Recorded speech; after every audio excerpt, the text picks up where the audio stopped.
అందరికీ నమస్కారం. నా పేరు Archana. Welcome to mysterious stories. ఈరోజు కథ సెల్లింగ్ వర్జినిటీ. అప్పటి వరకు ఆమె నడుం మీద చెయ్యి వేసి తీసుకొచ్చిన మౌర్య ఇప్పుడు అలా వదిలేసి వెళ్తుంటే ఆశ్చర్యంగా చూసింది. అప్పుడు అతని లోకం నుండి బయటకు వచ్చి చుట్టూ చూడగానే ఆమె తన తల్లి గది బయట నిలబడింది. అతను ఎందుకలా వదిలి వెళ్ళిపోయాడో అప్పుడు అర్థమవుతుంటే చిన్నగా నవ్వుకుంటూ తల్లి గదిలోకి వెళ్ళింది. పడుకున్న తల్లిని చూసి మనసుకు హాయిగా అనిపిస్తుంటే ఆమె ఫేస్లో కూడా దిగులు లేదు. చాలా ప్రశాంతంగా ఉంది. ఇక తనని కళ్ళ నిండా చూసుకొని అక్కడి నుండి బయటకు వచ్చింది. డోర్ క్లోజ్ చేసి అతని కోసం వెళ్ళింది. రూమ్కి వెళ్ళిన వైనవకి బాబు కనిపించకపోవడంతో ఎక్కడికి వెళ్ళాడు అని చుట్టూ వెతుకుతుంటే డోర్ క్లోజ్ అయింది ఆటోమేటిక్గా.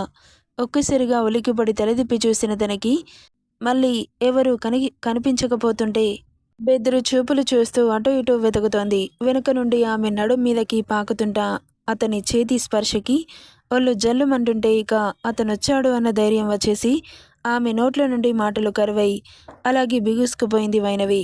ఇక ఆమె వీపు మీద ముద్దు పెడుతూ అతనలా ముందుకు కదులుతుంటే ఆమె శరీరం అతని ఆధీనంలోకి వెళ్ళిపోయింది. ఇక ఆమెను అమాంతం ఎత్తుకొని బెడ్ మీదకి చేర్చి ఆమె పెదాలను అందుకున్నాడు. ఇక ఇద్దరి ఒంట్లో ఎన్నో వేల ప్రకంపనలు. ఆమెలో కలిసిన ప్రతిసారి కొత్త కొత్త అనుభూతులని పొందుతున్నాడతను. స్వర్గం ఎక్కడూ లేదు, తన ఇంట్లో, తన పక్కనే, తన కౌగిల్లోనే ఉంది అని నిరూపిస్తోంది ఆమె. ఇక ఇద్దరి మధ్య మాటలు కరువయి రెండు శరీరాలని ఎవరు విడదీయనంత ఒకటిగా మారిపోయి ఎన్నో స్వర్గ సుఖాలని చవిచూశారు. ఇక ఆ రాత్రి ఎప్పుడు నిద్ర పట్టిందో తెలీదు. అలుపన్నది లేకుండా అతని ప్రేమలో ముంచి ముద్ద చేశాడామని. నెక్స్ట్ డే మార్నింగ్ వైనవి కళ్ళు తెరిచేసరికి అతను కనిపించలేదు. ఇక జిమ్ రూమ్కి వెళ్ళాడని గ్రహించుకొని ఫ్రెష్ అవ్వడానికి వెళ్ళి ఫ్రెష్ అయ్యి చీర కట్టుకొని బామ్మకి మౌర్యకి కాఫీ పెట్టడానికి కిచెన్లోకి వెళ్ళింది. మీరెందుకు వచ్చారమ్మా? నేను తీసుకొచ్చేదాన్ని కదా అంటుంటే పర్వాలేదు పిన్ని గారు, నా చేతులతో ఆయనకి బామ్మగారికి కాఫీ తీసుకెళ్తే నాకు సంతోషం అంటూ ఇద్దరికీ కాఫీ కలిపి తీసుకెళ్ళింది. రామాయణం చదువుతున్న అనసూయమ్మని చూసి బామ్మ అని పిలిచింది. తలెత్తి వైనవిని చూసింది బామ్మ.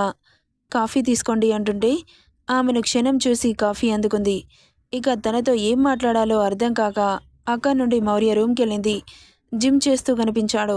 అతని బాడీ నుండి చెమట బిందువులు ముత్యాల్లా మెరుస్తుంటే గుటకలు మింగుతూ ఒక్కో అడుగు వేస్తూ దగ్గరికి వెళ్ళింది. అతను సీరియస్గా వర్కౌట్స్ చేస్తున్నాడు. ఆమెను పట్టించుకునే స్థితిలో లేడు. సార్ అని పిలిచింది. ఆమెను చూసి అలాగే నిలుక్కుపోయి నిలబడ్డాడు. సార్ అంటూ మళ్ళీ కదిపింది. దగ్గరికి రా అన్నట్లు సైగ చేశాడు. అతని చూపులకి తడబడుతూనే దగ్గరికి వెళ్ళింది. ఆమె చేతిలో ఉన్న కాఫీని తీసుకొని కాఫీ సిప్ చేశాడు. ఇట్స్ సో టేస్టీ అన్నాడు చాలా ఇంటెన్స్గా. అతని మాటలకి చూపులకి సంబంధం లేకపోతుంటే సిగ్గుతో కళ్ళని కిందకి దించేసింది. మిగతా సగం కాఫీని ఆమె చేతిలో పెట్టాడు. ఎందుకిచ్చాడో అర్థమవుతుంటే కాఫీ చేతిలో పట్టుకొని సిప్ చేసింది. అతని పెదవులు వైడ్ అయ్యాయి. ఆమె నడుం దగ్గర తెల్లటి స్కిన్ కనిపిస్తుంటే అతని మది వశం తప్పి ఆమె నడుం మీద వేళ్లతో చిన్నగా ప్రెస్ చేసి దగ్గరికి లాక్కొని ఆమె చేతిలో ఉన్న ఖాళీ కప్ని తీసి పక్కన పెట్టి పెదాలను అందుకున్నాడు. ఇక 2 నిమిషాలు ఆమె పెదవుల్లోని కాఫీని పూర్తిగా జుర్రుకొని కాఫీ కప్లో పోసి కాదు, ఇలా ఇవ్వు, చాలా నచ్చింది, రోజు ఇలాగే తాగుతాను అని ఆమె కళ్ళలోకి చూస్తూ చెబుతుంటే గుడ్లు పెద్దవి చేసి అతని చూపులకి తాళలేక కళ్ళు కిందకి దించేసింది. ఈ చీర తీసేయి అన్నాడు. ఏంటి అన్నట్లు తలెత్తి అతన్ని చూసింది. సైడ్ స్మైల్తో ఈ చీర తీసేసి రూమ్లో డ్రెస్ ఉంది, వేసుకో, బయటకెళ్దాం అని చెప్పి ఆమె కార్నర్ లిప్ని లిక్ చేసి అక్కడి నుండి వెళ్ళిపోయాడు. మళ్ళీ ఎక్కడికి అనుకుంటూ తన రూమ్కి వెళ్ళిపోయింది. ఇక రూమ్లో నిజంగానే డ్రెస్ ఉండడంతో ఆ డ్రెస్ని వేసుకొని సింపుల్గా రెడీ అయింది. ఆమె రెడీ అయ్యేసరికి అతను లోపలికొచ్చాడు. ఆ డ్రెస్లో కొత్తగా కనిపిస్తుంటే ఆమె మోముని దోసిట్లోకి తీసుకొని బుగ్గలపై ముద్దులు కరిపించి పద అన్నాడు. ఎక్కడికి? అయినా మీరు సీఎం కదా, చాలా బిజీగా ఉంటారు, నాతో ఎందుకు ఇలా టైంపాస్ చేస్తున్నారు అంటుంటే మాట్లాడకుండానే కిందకి వచ్చి ఇద్దరు బ్రేక్ఫాస్ట్ చేసి అక్కడి నుండి తనని తీసుకొని బయలుదేరాడు. వెనక వినయ్ కార్, ఆ వెనక సెక్యూరిటీగా పోలీసులు కూడా బయలుదేరుతుంటే మొబైల్ చేతిలోకి తీసుకొని వినయ్ వాళ్ళని అక్కడే ఆపేసి నేను పర్సనల్ పని మీద బయటకెళ్తున్నాను అని చెప్పగానే ఓకే సార్ అంటూ పోలీసులని అక్కడే ఆపేసి బాస్ వెనకాలే ఫాలో అయ్యాడు వినయ్. ఎక్కడికి అని అడుగుతుండగానే కార్ ఆగింది. చూసిన తనకి ఎదురుగా ఒక పెద్ద ఇన్స్టిట్యూట్ కనిపించింది. ఇక్కడికి ఎందుకు తీసుకొచ్చారు అని అడుగుతుంటే పద అంటూ తనని లోపలికి తీసుకెళ్లాడు. తన ఫేస్కి మాస్క్ పెట్టుకుంటూ ఇక ఆ కాలేజ్ స్టూడెంట్స్ని ఎవరిని క్లాస్ బయటకు రావద్దని చెప్పడంతో ఎవరు ఆ రోజు బయట కనిపించలేదు. సరాసరి ప్రిన్సిపల్ రూమ్కి తీసుకెళ్లిన మౌర్య అతన్ని అలా చూస్తూనే లోపలికి నడిచింది. లోపలికి వెళ్ళిన మౌర్యని చూసి కంగారుగా లేచి నిలబడుతూ, గుడ్ మార్నింగ్ సార్. మీరు స్వయంగా మా కాలేజ్కి రావడం ఏంటి? ఏదైనా అవసరమైతే ఒక కాల్ మీ అసిస్టెంట్తో చేయించాల్సింది. మీ పనులన్నీ మానుకొని రావాలంటుంటే నా అధికారాన్ని దుర్వినియోగం చేయాలనుకోవట్లేదు అంటుంటే అతన్ని గొప్పగా చూసింది లెక్చరర్. పక్కన ఉన్న వైనవి కూడా. ఇక వైనవి సర్టిఫికెట్స్ లెక్చరర్ చేతిలో పెట్టి ఇప్పటి నుండి తను రెగ్యులర్గా కాలేజ్కి వస్తుంది అంటూ తన పాకెట్లో నుండి మనీ తీసి ఫీ పే చేసేశాడు. Okay sir. మిస్ వైనవి, మీరు మీ క్లాస్కి వెళ్ళొచ్చు. అటెండర్ వచ్చి తీసుకెళ్తాడు, వెళ్ళండి అనగానే ఓకే మేడం, థ్యాంక్ యూ అంటూ అక్కడి నుండి లేచి వైనవిని చూసి ఈవినింగ్ నిన్ను పిక్ చేసుకోవడానికి డ్రైవర్ వస్తాడు.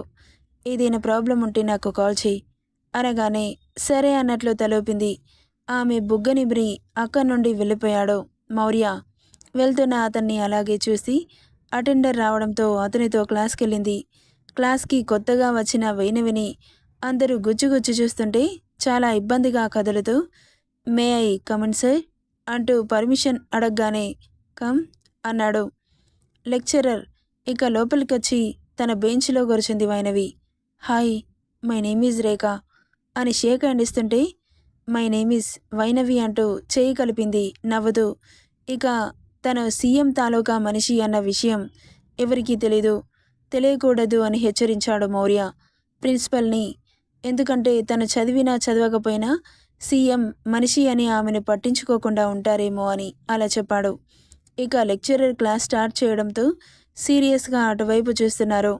కొత్తగా వచ్చిన వైనవిని చూసి ఆర్ యూ అండర్స్టాండ్ అని అడిగాడు బ్లాక్ బోర్డ్ మీద ఉన్న ప్రాబ్లంని చూపిస్తూ. ఇక అతను చెప్పిన విధానంతో ఆమెకు పూర్తిగా అర్థమైంది. సో అర్థమైంది అన్నట్లుగా తలూపడంతో వాళ్ళు నిన్న మొన్న క్లాసెస్ కూడా విన్నారు. తను లేటుగా వచ్చింది కదా అని లెక్చరర్ ఆమె మీద ఫోకస్ చేస్తున్నాడు. ఇక వైనవి ఎలాంటి భయం లేకుండా వెళ్ళి బోర్డు మీద ఆ ప్రాబ్లంని సాల్వ్ చేసింది. మొదటి రోజే ఆమె టాలెంట్తో అదరగొట్టేయడంతో అందరూ క్లాప్స్ కొట్టారు. వెరీ గుడ్ వైనవి అంటూ అప్రిషియేట్ చేయడంతో థ్యాంక్ యూ సార్ అని అక్కడి నుండి వెళ్ళిపోయింది. ఏంటి ఇది ఈరోజే వచ్చి తెగ బిల్డప్ ఇస్తోంది, క్లాస్ అందరినీ తన వైపుకు తిప్పుకుంటుందేంటి? అవునే, దీని సంగతి ఏంటో చూద్దాం, ఎన్ని రోజులు ఇలా బిల్డప్ ఇస్తుందో అంటూ కుళ్ళు మొహాలు కుళ్ళుకుంటున్నాయి. అబ్బాయిలు మాత్రం వైనవి అందానికి ఆమె మీద నుండి చూపు మరల్చలేకపోతుంటే మ్యాథ్స్ లెక్చరర్ పోయి కెమిస్ట్రీ లెక్చరర్ వచ్చింది కూడా చూసుకోలేదు. అంత సోయి లేకుండా ఫుల్ ఫోకస్ మొత్తం వైనవి మీదే పెట్టడంతో బెంచ్ మీద బుక్తో గట్టిగా కొట్టాడు లెక్చరర్. ఆ సౌండ్కి లోకంలోకి వచ్చారందరూ. అమ్మాయిని ఎప్పుడు చూడలేదారా, కరువు బాధితుల్లా అలా చూస్తున్నారు అంటుంటే సార్ సార్ మా పరువు తీయకండి అంటూ అరిచారు. ఇక లెక్చరర్ నవ్వి క్లాస్ మొదలుపెట్టాడు. ఈవినింగ్ వరకు చాలా శ్రద్ధగా క్లాసెస్ని వినింది వైనవి. ఇక రేఖ వైనవి కాలేజ్ అయిపోయి మాట్లాడుకుంటూ బయటకి కాలేజ్ కాంపౌండ్లోకి వస్తుంటే మ్యాగీ అదొస్తుంది చూడు అంటూ వైనవిని చూపిస్తుంటే కన్నింగ్ స్మైల్ ఇచ్చింది మ్యాగీ. ఏయ్ ఇలారా అంటూ పిలిచింది ఆమెని. నన్నా అన్నట్లు చూసింది వైనవి. లేదు, ఆ పక్క వాళ్ళని అని వెటకారంగా అంటుంటే వైనవి నిజమే అనుకొని రేఖ నిన్నే పిలుస్తున్నారు. ఏయ్ ఎంత పొగరే నీకు, నిన్నే పిలుస్తున్నామని తెలిసినా దాన్ని చూస్తున్నావు అంటుంటే నన్నా అని దగ్గరికెళ్ళింది. నిన్నేనే, ఇంకెవరిని పిలుస్తాను? ఏంటే ఈ కాలేజ్కి కొత్తనా? అవును మేడం. మీ అమ్మ బాబు ఏం చేస్తారే అంటుంటే మా నాన్న చనిపోయాడు, అమ్మకి మొన్నే సర్జరీ అయింది, ఇంట్లోనే ఉంటుంది.